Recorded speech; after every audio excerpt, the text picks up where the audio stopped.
जय जौहर, आप सभी को बहुत स्वागत है इस डिजिटल टाउन हॉल सीरीज़ में। और आज हमारे साथ बहुत ही खास मेहमान है छत्तीसगढ़ के सुपरस्टार श्री अनुज शर्मा। अनुज जी, बहुत बहुत नमस्कार, आपको वेलकम। ये हमारा डिजिटल टाउन हॉल सीरीज़ है जो बच्चों के लिए हम कर रहे हैं। और आज हम बात करने चाह रहे थे, जैसे कि आप यूनिसेफ से बहुत सारे सालों से जुड़े हैं, यूनिसेफ बच्चों के बारे में और स्पेशली कोविड के संदर्भ में बच्चों की स्थिति और उसका इम्पैक्ट के बारे में बात करना चाहते हैं। उससे पहले मैं आपसे आपकी चाइल्डहुड के बारे में पूछना चाहता हूँ। कैसी रही आपकी चाइल्डहुड? एक जो लोअर मिडिल क्लास जो फैमिली होती है, एक कस्बे में जो एक बच्चे की लाइफ होती है, तो अभी के जो पेरेंट हैं और अभी के जो बच्चे हैं वो बच्चों के राइट्स और बच्चों के ब्रॉटअप को लेके बहुत कॉन्शियस होते हैं, छोटी छोटी सी चीज़ों के लिए बहुत कॉन्शियस होते हैं। लेकिन पहले इतनी जागरूकता नहीं थी लोगों में, लेकिन हमारे संस्कार ऐसे होते थे कि पेरेंट्स कैसे होते थे कि बच्चों को अलग तरह से ट्रेन किया जाता था उस समय भी। तो अब और तब में काफ़ी फ़र्क आ गया है क्योंकि समाज बहुत बदला है। लेकिन मैं एकदम सिंपल लड़का था, यानी स्कूल जाना, स्कूल के एक्टिविटीज़ में पार्टिसिपेट करना, स्काउटिंग हो, कब बुलबुल हो, उसमें टीचर से डरना। अगर टीचर उस रास्ते से भी गुजर जाए तो थोड़ा सा डर लगता था कि सर देख लेंगे तो क्या लगेगा, कैसा लगेगा, उन्हें ये देखना। और हमारे समय में मुझे लगता है कि टीचर्स के लिए रेस्पेक्ट बहुत ज़्यादा था। तो इस तरह की बातें वो पहले जो थी वो अभी बदली हुई लगती हैं। हमारे फादर, जब मैं 13 का था तब वो एक्सपायर कर गए, तो उसके बाद तो फिर अम्मा ने जैसे पाला तो उसमें ये सब चीज़ें कम हो गई थी, थोड़ा लाड़ प्यार ज़्यादा बढ़ गया था। लेकिन हमारे पिताजी बड़े सख्त हुआ करते थे, बहुत सख्त। हमको तो बचपन में ये भी पता नहीं था कि हमारे पापा हमको प्यार करते हैं। प्यार तो मम्मा बस करती है ऐसा लगता था, लेकिन वो बहुत चाहते थे। यानी ये बात बाद में पता चली, कभी उनको एक्सप्रेस नहीं कर पाया इस बात को। मैं इस बात का हमेशा अफसोस रहेगा कि उनके रहते मुझे कभी पता नहीं चला कि वो मुझे बहुत चाहते हैं। जी बिल्कुल सही बात। आप यूनिसेफ से बहुत सालों से जुड़े हैं और यूनिसेफ के कार्यक्रमों को सपोर्ट करते रहे हैं। आपका एक्सपीरियंस क्या रहा यूनिसेफ से काम करते हुए? देखिए, यूनिसेफ के साथ काम करना एक डिफरेंट एक्सपीरियंस होता है। सबसे पहली बात, चाइल्ड राइट्स को लेकर, इंटरनेशनल चिल्ड्रंस डे को लेकर, चाहे वो अपील करने की बात हो या परफॉर्म करने की बात हो या ऐसे इनिशिएटिव में जाकर ग्राउंड लेवल पे पार्टिसिपेट करने की बात हो, ये सब मौके मुझे आप लोगों ने दिए और मुझे ये सब देखने और समझने को मिला और ये सब करने को मिला। यूनिसेफ के साथ मुझे सबसे अच्छी बात जो लगती है, जहाँ कोई नहीं पहुँच सकता वहाँ यूनिसेफ पहुँच के काम करती है।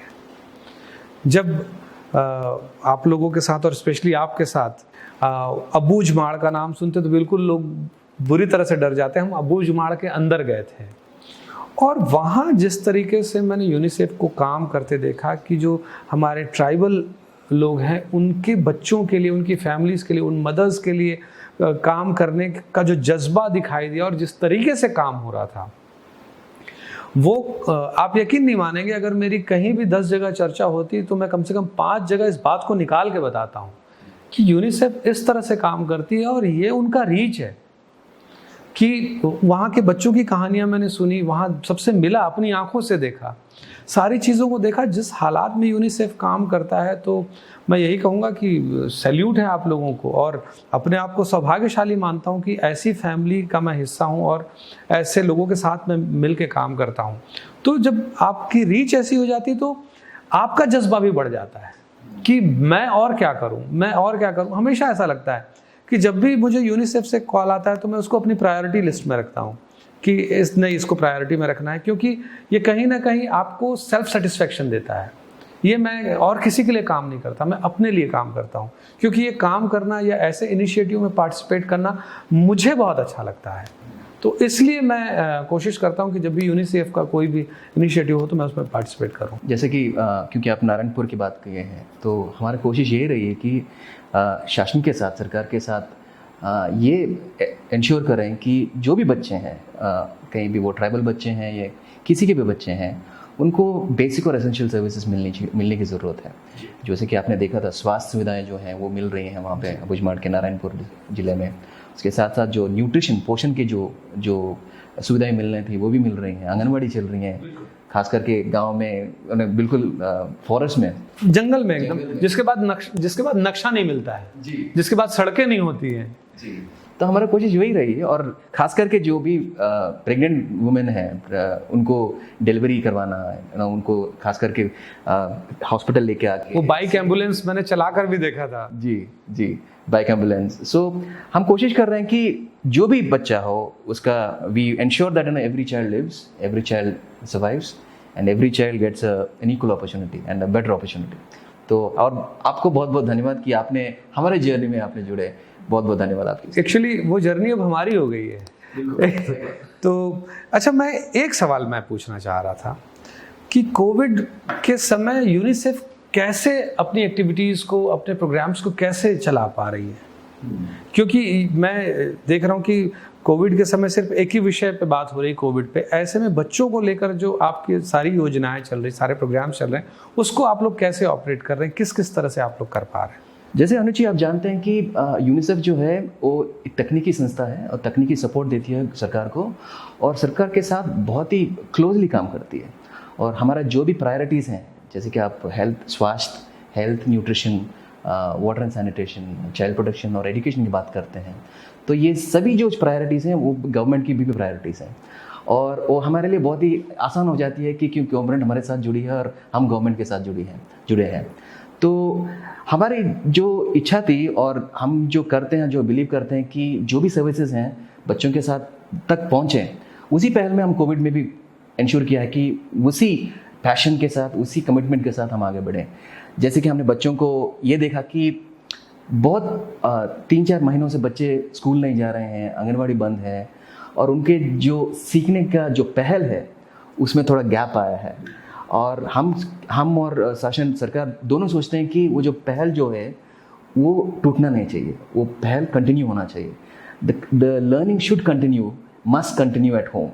सो उसके लिए हमने कई तरह के स्ट्रैटेजीज़ किया। लाइक फॉर एग्जांपल, हमने एक FM चैनल के साथ हमने जुड़ा है, रेडियो मिर्ची के साथ, जहाँ पे हमने कहा था कि मिर्ची की पाठशाला एक कार्यक्रम शुरू किया था, जहाँ पे हमने पेरेंट्स और केयर गिवर्स को सपोर्ट किया कि आपके बच्चों को आप कैसे एंगेज कर सकते हो अपने घर में। कुछ एक्टिविटीज़ बताए, और पूरा 45 डेज़ के तक गया था वो। उसके साथ साथ हमने ये भी किया था 3 to 6 को एज ग्रुप है बच्चों का जो आंगनवाड़ी जाते हैं खास करके, उनके लिए भी हमने एक कार्यक्रम शुरू किया था। चकमक एक कैंपेन है जहाँ पे हमने ये कोशिश की कि जो भी एक्टिविटीज़ घर में माता पिता करके एंगेज कर सकते हैं बच्चों को, हमने बहुत सारे एक्टिविटीज़ बना के उनको दिया है। और उसके साथ साथ हमने ये भी किया था, एक अच्छा कॉम्प्रिहेंसिव प्रोग्राम भी शुरू किया था, सजग प्रोग्राम, जहाँ पे वॉलंटियर्स और WCD के जो भी महिला एवं बाल विकास के जो आंगनवाड़ी वर्कर्स हैं, सुपरवाइजर्स हैं, वो भी जुड़ के ये कोशिश कर रहे हैं कि वो जाके पेरेंट्स को ट्रेन करके, ओरिएंट करके और बच्चों को एंगेज कर रहे हैं। सो उसके साथ साथ हम बहुत तकनीकी सपोर्ट में हम शेल्टर होम्स की गाइडलाइंस बनाए हैं, और अभी प्लानिंग कमीशन के साथ हम ये भी काम कर रहे हैं कि जो कोविड रेस्पॉन्स और रिहेबिलिटेशन में उसमें भी हम जुड़े हैं। तो बहुत सारी चीज़ें कर रहे हैं। उसके साथ साथ हम युवाओं के साथ भी काम कर रहे हैं, क्योंकि कोविड एक नया फिनोमेनन है, और कोविड का जो मैसेजिंग है हर दिन बदलता जा रहा है, और हमें ये कोशिश करना है कि जो युवा हैं, जो खास करके माता पिता हैं, उनको ये इन्फॉर्मेशन शेयर करने की ज़रूरत है। तो इसलिए हम NSS वॉलंटियर के साथ काम कर रहे हैं, NYKS के वॉलंटियर्स के साथ काम कर रहे हैं, और कॉलेज के स्टूडेंट्स जो हैं उनके साथ भी हम काम कर रहे हैं, ओरिएंट कर रहे हैं कि बच्चों को देखभाल हम कैसे कर सकते हैं और वो कैसे भूमिका अदा कर सकते हैं बच्चों को देखभाल के लिए। सो बहुत सारी चीज़ें हैं जो हम कर रहे हैं। मगर मैं आपसे ये पूछना चाहता हूँ कि आप भी अब 2 बेटियों के पिता हैं, तो आपका क्या एक्सपीरियंस रहा है इस कोविड एक्सपीरियंस में? क्योंकि आई एम श्योर दोनों बच्चे घर पे ही रहेंगे होंगे अभी 3-4 महीनों से, तो आपका क्या एक्सपीरियंस है? हम लोगों ने एक रूटीन बनाया बच्चों के साथ। मैं पहले बहुत ज़्यादा समय अपने बच्चों के साथ टाइम नहीं बिता पाता था, लेकिन ये मौका अच्छा मिला पूरे परिवार के साथ रहने को, तो हम लोग अलग अलग तरह की चीज़ें करते रहे। बच्चों के साथ सबसे अच्छी बात ये रही कि उनको सुनने का मौका मिला, कि कई बार हम उनकी बातें बहुत सारी नहीं सुन पाते थे, लेकिन जैसे मेरी छोटी बेटी है, वो दिन भर में जो जो घटनाएं हुई उसको एज इट इज़ पूरा सुना के दम लेती है। तो कई बार बातें बड़ी बोरिंग होती है, लेकिन उसको सुनने का भी अपना एक मज़ा है। तो एक चीज़ ये समझ में आता है कि उनका जो ग्रैस्पिंग है, उनकी जो मेमोरी है, उनका जो स्टोरी नरेशन है, वो सब मुझे जानने को मिला उनके बीच। और मेरे बच्चों के साथ एक हम लोगों ने टर्म बना रखा है कि जब भी बच्चे मुझे बोलेंगे पापा 0R, इसका मतलब उसके बाद जो भी बोलेंगे उसके लिए मैं डांटूंगा नहीं। तो इस बीच काफ़ी सारे 0Rs लिए उन्होंने, पहले नहीं लेते थे ज़्यादा। तो अभी तो कुछ भी हो जाता है तो मेरे पास पापा 0R, हाँ क्या टूटा, क्या फूटा, ऐसा पूछ लेता हूँ अब मैं। तो पहले जैसे डांट पड़ती थी तो उन लोगों को पता है कि जब डांट नहीं खानी है तो आप 0R बोल दीजिए और उसके बाद अपनी सारी गलतियों को आप बता सकते हैं जिसके लिए डांट नहीं पड़ेगी। तो ये कहीं ना कहीं लगता है कि हम लोगों का जो एक रिलेशनशिप था वो और अच्छा हुआ, मुझे ऐसा लगा। बच्चों ने क्राफ्ट्स पे काफ़ी सारा काम किया, बच्चे टेक्निक के साथ काफ़ी फ्रेंडली हुए, थोड़ी पढ़ाई कम हुई, लेकिन फिज़िकल एक्टिविटीज़ भी बढ़ी कि एक समय पे उनकी यानी अपनी कॉलोनी में अपनी सड़क में बिल्कुल साइकिल चलाना या इस तरह की दौड़ना, इस तरह की चीज़ें काफ़ी सारी बढ़ी उन लोगों की। और मुझे ऐसा लगता है कि उन्होंने जो बाहर का जो नॉलेज होता है कि अलग तरह की बुक्स भी पढ़ने का उनको मौका मिला क्योंकि छुट्टियां भी थी, तो इस तरह का बच्चों के साथ तो मुझे बहुत क्वालिटी टाइम बिताने का मौका मिला। देखिए अनुज जी, आप जानते हैं कि कोविड महामारी जो है probably the biggest crisis in the world, क्योंकि शायद वो वर्ल्ड वॉर 2 से भी बड़ा है। क्योंकि वर्ल्ड वॉर 2 जो है, सेकेंड वर्ल्ड वॉर जो है, वो सिर्फ यूरोप में था ज़्यादातर और बहुत ही कम असर पड़ा है पूरा दुनिया में। मगर कोविड जो है, कोरोना जो है, पूरा दुनिया में असर पड़ा है कि आप भी अफेक्टेड हैं, मैं भी अफेक्टेड हूँ और सब लोग अफेक्टेड हैं। और ख़ास करके बच्चों पर भी बहुत ही इफेक्ट पड़ा है। और जो इम्पैक्ट हम मेरे ऊपर जो पड़ेगा, हम और आपके ऊपर जो पड़ेगा, वो शॉर्ट टर्म इम्पैक्ट होगा। अगर वो बच्चों पर जो इम्पैक्ट पड़ रहा है वो उनको पूरा ज़िंदगी भर रहेगा। मैं आपको एक एग्जांपल देता हूँ। अगर कोई जो प्रेग्नेंट लेडी है, जो वो एनीमिक है, खून की कमी है, चांसेस है कि कोविड की वजह से उनका खून की कमी और भी बढ़ सकती है। अगर कोई खून की कमी महिला जो है अगर प्रसव करेगी, डिलीवर करेगी एक बच्चों को, मोस्ट लाइकली दैट द बच्चा जो है वो कुपोषित पैदा होगा। और अगर कुपोषित बच्चा होगा तो उसके जो सीखने का जो क्षमता है और सीखने का जो अंदाज़ है वो भी कम होगा और वो बाकी सब बच्चों के साथ वो compete नहीं कर पाएगा। मतलब अगर आपकी पढ़ाई नहीं ठीक से नहीं होगी, अगर आपकी पढ़ाई ठीक से नहीं होगी, आपका जो ज़िंदगी में कुछ बनना चाहोगे उसमें कमी आ सकती है। कोविड के दौरान बहुत सारे जॉब लॉसेस हुए हैं, नौकरी गई हैं, इंडस्ट्री की ठीक से लोग हो गए, कम हो गया इंडस्ट्री भी, और लोगों के पास पैसा भी नहीं है, कम पैसा है। अगर लोगों के पास कम पैसा है और जॉब्स नहीं है, उसका मतलब है वो प्रोवाइड नहीं कर पाएंगे अपने फैमिली को, अपने बच्चों को। अगर कोई बेटी है, अगर वो घर में है और टीनेजर है, तो खास करके पेरेंट्स जो है वो देखेंगे कि उसकी शादी करके भेज दें। बाल श्रम भी हो सकता है क्योंकि पैसा कम है, तो बच्चों को काम में लगा दें, तो ये भी बढ़ सकता है। और उसके साथ साथ जो एक बड़ा मुद्दा है जो हम बात नहीं करते हैं, वो शोषण की, बच्चों के ऊपर जो अब्यूज़ होती है, डिस्क्रिमिनेशन होती है, सेक्सुअल एक्सप्लॉयटेशन होती है, उनके जो सुरक्षा को जो है वो कमी होती जा रही है।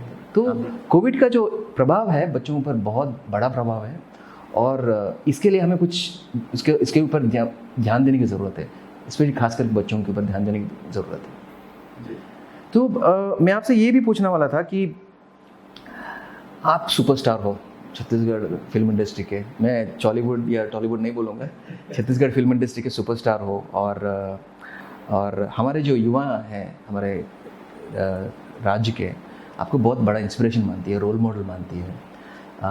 और आपने देखा होगा कि हमारे जो एनएसएस कार्यक्रम में जब हम गए थे और हमारे नारायणपुर ट्रिप में भी देखा हमने कि बहुत सारे युवा जो हैं बहुत एक्साइटेड हो गए आपको देख के, और क्योंकि आपको रोल मॉडल मानते हैं। क्या आपको लगता है कि जो युवा जो हैं हमारे जो कोविड संदर्भ में, उनका रोल क्या हो सकता है, उनका भूमिका क्या हो सकता है बच्चों की सुरक्षा के लिए और बच्चों के वेलबीइंग के लिए, for the wellbeing of children? देखिए, मुझे ऐसा लगता है कि आज का जो यूथ है, जो युवा है, वो बहुत जागरूक है, वो बहुत अवेयर है अपनी सारी चीज़ों को लेके। और कहीं ना कहीं आप देखेंगे कि उनकी जो सोच है वो अब के ज़माने की है। तो मुझे लगता है कि आने वाली जो पीढ़ी है, जो बच्चे हैं, उनके लिए अगर युवा सामने आते हैं और वो अगर काम करते हैं उनके राइट्स के लिए, उनके एजुकेशन के लिए, उनके पोषण के लिए, उनकी सुरक्षा के लिए, अगर ये काम करते हैं तो इससे बेहतर कुछ हो ही नहीं सकता। क्योंकि आगे समाज और देश दुनिया को यही संभालने वाले हैं। तो ये अपनी अगली पीढ़ी कैसे तैयार करना चाहते हैं, कितना सुरक्षित तैयार करना चाहते हैं, ये जिम्मेदारी भी उनके अंदर दिखाई देती है। मुझे लगता है कि सबसे बड़ी चीज़ होती है कि अगर ये यूथ अवेयर हो गया बच्चों के राइट्स को लेकर, कि उनकी क्या ज़रूरतें हो सकती हैं, इन बच्चों की क्या, उनको कैसी सुरक्षा उनकी होनी चाहिए, कैसा उनका डाइट प्लान होना चाहिए, कैसे उनका मानसिक, शारीरिक हर तरह का विकास हो। तो अगर इस पे यूथ अगर अवेयर हो गया और इस पे अगर काम करने लगा तो मुझे लगता है कि बेहतर होगा। अब इस पे काम कैसे कर सकते हैं? इसका सबसे बड़ा तरीका होता है अवेयरनेस लाना।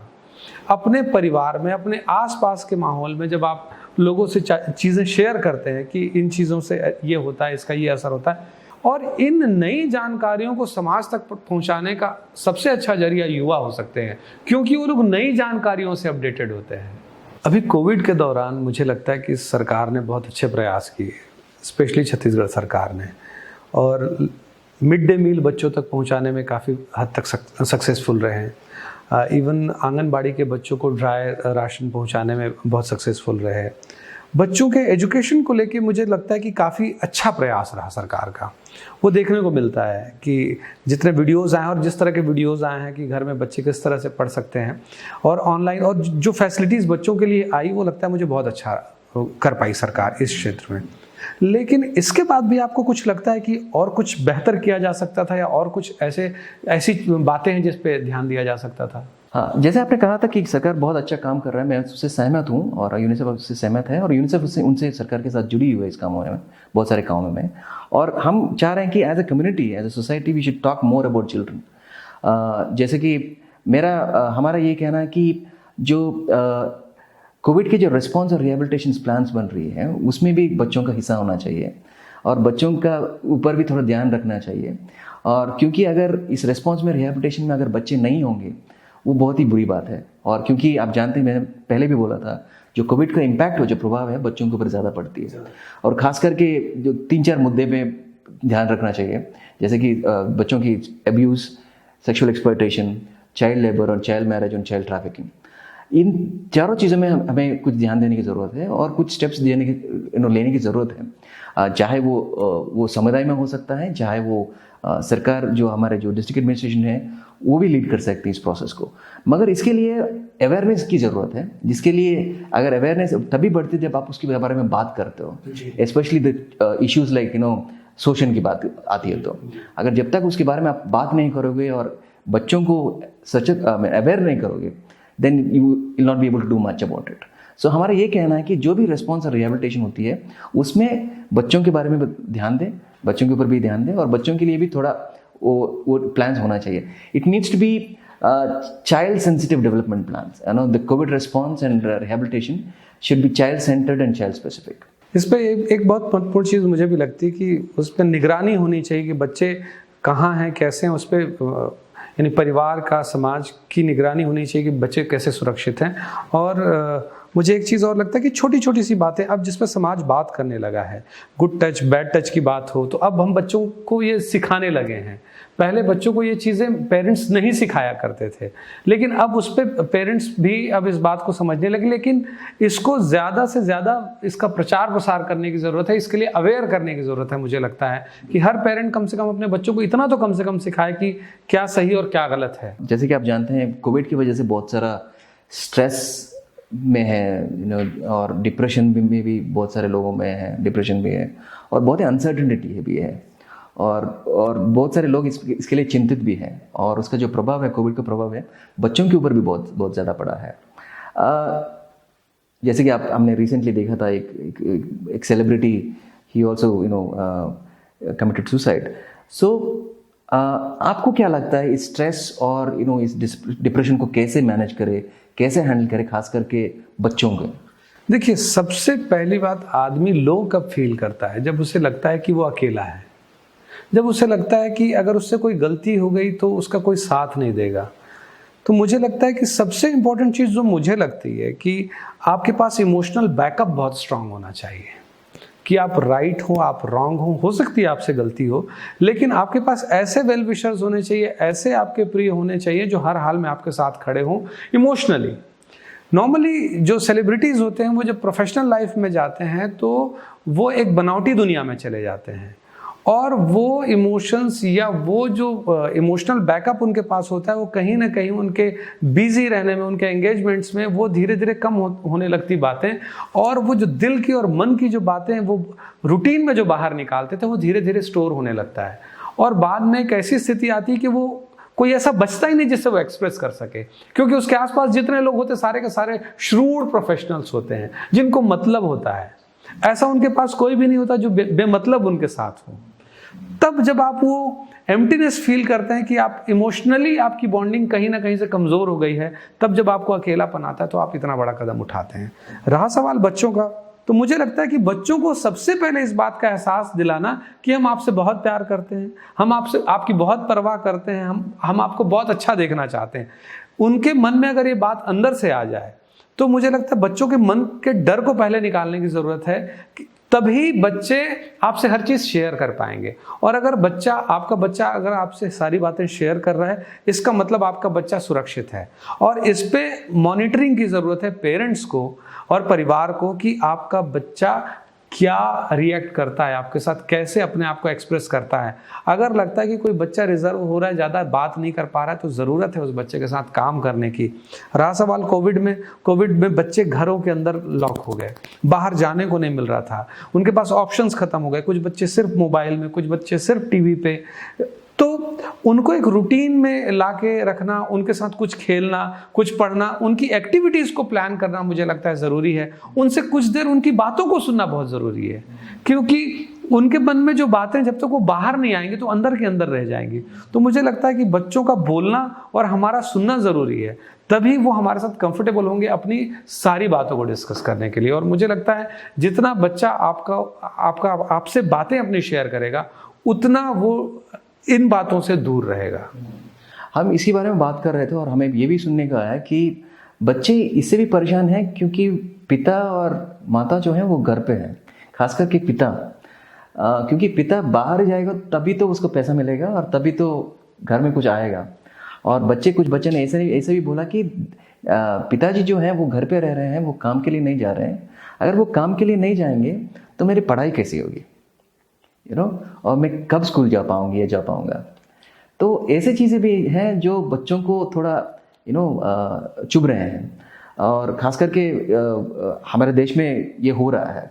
तो उसके लिए भी थोड़ा सपोर्ट की ज़रूरत है शायद। देखिए, ये समस्या कोविड-19 तो बहुत बड़ी समस्या है कि लोगों के लिए रोजगार और सोर्स ऑफ इनकम कई लोगों का बिल्कुल बंद हो गया। मैं भी सफ़र कर रहा हूँ उसमें, कि अब हम काम नहीं कर पा रहे हैं, लेकिन इसका बैकअप प्लान तो रखना पड़ेगा। और एक चीज़ और है, आपको गो विथ फ्लो तो रहना पड़ेगा कि परिस्थितियां जिस तेजी से बदल रही हैं सभी चीज़ों को लेकर, तो आपको उसके लिए अवेयर रहते हुए आपको नई नई चीज़ों के लिए तैयार करना पड़ेगा अपने आप को। बस मुझे लगता है ये एक ऐसा मौका है जिसमें आप अपने आप को आने वाली किसी भी परिस्थिति के लिए तैयार रखें।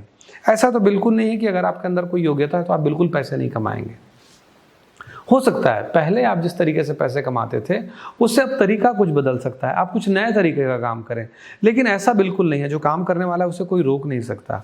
तो मुझे लगता है बच्चों को जो लग रहा है कि पेरेंट्स सब घर पे हैं, तो अब वर्क फ्रॉम होम बहुत हो गया है, अब लोग घरों से ज़्यादा काम कर रहे हैं, तो इसमें लेकिन देश काल परिस्थितियों के हिसाब से हमको अपने आप को चेंज करना पड़ता है। और मुझे लगता है बच्चे भी इस बात के लिए तैयार होंगे जैसे हम लोग हो रहे हैं। हो सकता है बहुत लंबे समय तक हम लोगों को इस बीमारी के साथ जीना पड़े, तो इन बातों के लिए बच्चों को भी तैयार होने की ज़रूरत है और उन्हें तैयार करने की ज़रूरत है। अगर बच्चों के मन में ऐसी फीलिंग आ रही है तो उन्हें ये चीज़ समझाना पड़ेगा कि हम सबका सुरक्षित रहना पहले ज़्यादा ज़रूरी है।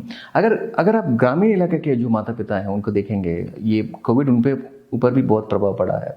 यानी कि हमने सरकार ने मनरेगा किया है और उनके साथ साथ वो जो न्याय स्कीम भी उन्होंने वो भी लॉन्च किया है। मगर आप अगर ग्रामीण इलाका में देखेंगे माता पिताओं को, वो कैसे उसको मैनेज कर पाएंगे, वो कैसे उसको रिएक्ट कर सकेंगे? देखिए, कोविड का गांव में फ़र्क अगर आप कंपेयर करेंगे तो शहरों से कम हुआ है, क्योंकि गांव से ये बीमारी जनरेट नहीं हुई है। ये बीमारी विदेश से आई, शहरों में आई, शहरों से गांव में जो इन्फेक्टेड लोग हैं वो गए। लेकिन शहरों से ज़्यादा कड़ाई के साथ गांव के लोग पालन कर रहे हैं इस बात का, नियमों का, या क्वारंटीन रखने की बात हो या कोई इन्फेक्टेड है तो उसकी सूचना देने की बात हो। गांव में पेरेंट्स, मुझे लगता है कि इस देश में की अर्थव्यवस्था को अगर कोई संभालेगा तो वो गांव ही संभालने वाला है भविष्य में, क्योंकि खेती में बहुत फर्क नहीं पड़ा है। आप खेती विद सोशल डिस्टेंसिंग आसानी से कर सकते हैं और हर कोई अपने खेत पे काम करता है। एक लिमिटेड लोग होते हैं जो किसी खेत पे काम करते हैं, वो डिस्टेंस के साथ काम कर सकते हैं। तो मुझे लगता है कि इसका कोविड-19 का गांव से ज़्यादा असर शहरों पर पड़ा है, और गांव के जो पेरेंट्स हैं वो मुझे लगता है कि शहर के पेरेंट्स की बनिस्बत ज़्यादा बेहतर तरीके से बच्चों को हैंडल कर पा रहे हैं। और वहाँ मुझे ऐसा लगता है कि इनकम की बात है तो ज़्यादा काम गांव में ही आया है। तो जो फाइनेंशियल क्राइसिस है वो मुझे लगता है कि उन लोगों के लिए ज़्यादा है जो किसी फैक्ट्री के मजदूर थे या और कुछ काम करते थे, लेकिन जो खेती पे आधारित काम करते थे उनके लिए उतनी बड़ी समस्या नहीं है, या जो गांव में मजदूरी करते थे उनके लिए उतनी बड़ी समस्या नहीं है। जो मुझे लगता है ये स्पेशली फैक्ट्रीज में काम करने वाले लोगों के लिए ज़्यादा है, क्योंकि उनके खेत वहीं हैं, उनके गांव वहीं हैं, उनका सेफ जोन वहीं है, तो वो अपने खेतों पर आसानी से काम कर सकते। जी बिल्कुल। आखिरी सवाल अनुज जी, हमने देखा था कि हमारे कई सारे कोविड वॉरियर्स हैं, बहुत सारे लोग हैं जैसे कि डॉक्टर्स हैं, नर्सेस हैं, सैनिटेशन वर्कर्स हैं और पुलिस भी हैं, और हमारे गांव के सरपंच और जो भी हैं बहुत ही खास करके बहुत ही क्लोजली काम कर रहे हैं इस कोविड संदर्भ में। और हमने ये भी सुना, बहुत ही इंसिडेंसेस भी हुए हैं कि जो नर्सेस हैं जो कोविड के लिए काम कर रहे हैं, वो जब वो वापस घर गए थे उनको मना कर गया था। उन्होंने बोला था कि आप नहीं आ सकते, वापस घर नहीं आ सकते, आपको कहीं और देख लो, घर ढूंढ लो। जैसे कि जो स्टिग्मा और डिस्क्रिमिनेशन की बात हो रही है, बहुत सारे इंसिडेंट्स भी आए थे। मैं उनके लिए जो समझते हैं कि डॉक्टर्स को, नर्सेस को और हमारे सैनिटेशन वर्कर्स को जो अपने जान को जोखिम में डाल के हमारे जान बचा रहे हैं, उनके लिए कुछ सॉलिडारिटी में आप कुछ बोलना चाहेंगे? देखिए, सबसे पहली ज़रूरत है इनके प्रति तो हमें भगवान जैसी श्रद्धा रखनी चाहिए, और ये देखना चाहिए कि अपनी जान को जोखिम में डालकर हमारे लिए वो काम कर रहे हैं। और देखिए, बहुत सारे न्यूज़ भी आ रहे हैं कि उनके अंदर भी इन्फेक्शन हुआ है, वो भी कोरोना से पीड़ित हुए सिर्फ हमारी सेवा करते हुए, और बहुत सारे लोगों ने अपनी जान भी दी है पूरी दुनिया में।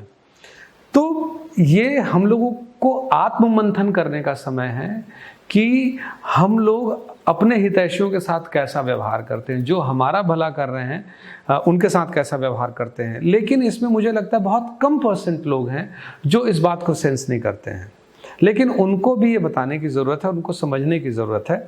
और एक जो परसेप्शन बना दिया जाता है कि ये बीमारी ऐसी है जिससे ये हो जाता है, तो असल में मुझे लगता है ये सबसे पहली ज़रूरी चीज़ होती है आपको पूरी जानकारी की, कि वो किस तरह से काम करते हैं, उस चीज़ को समझने की, और उनसे सोशल डिस्टेंसिंग का आप पालन करिए, उसके बाद आपको कोई समस्या नहीं हो सकती, मुझे ऐसा लगता है।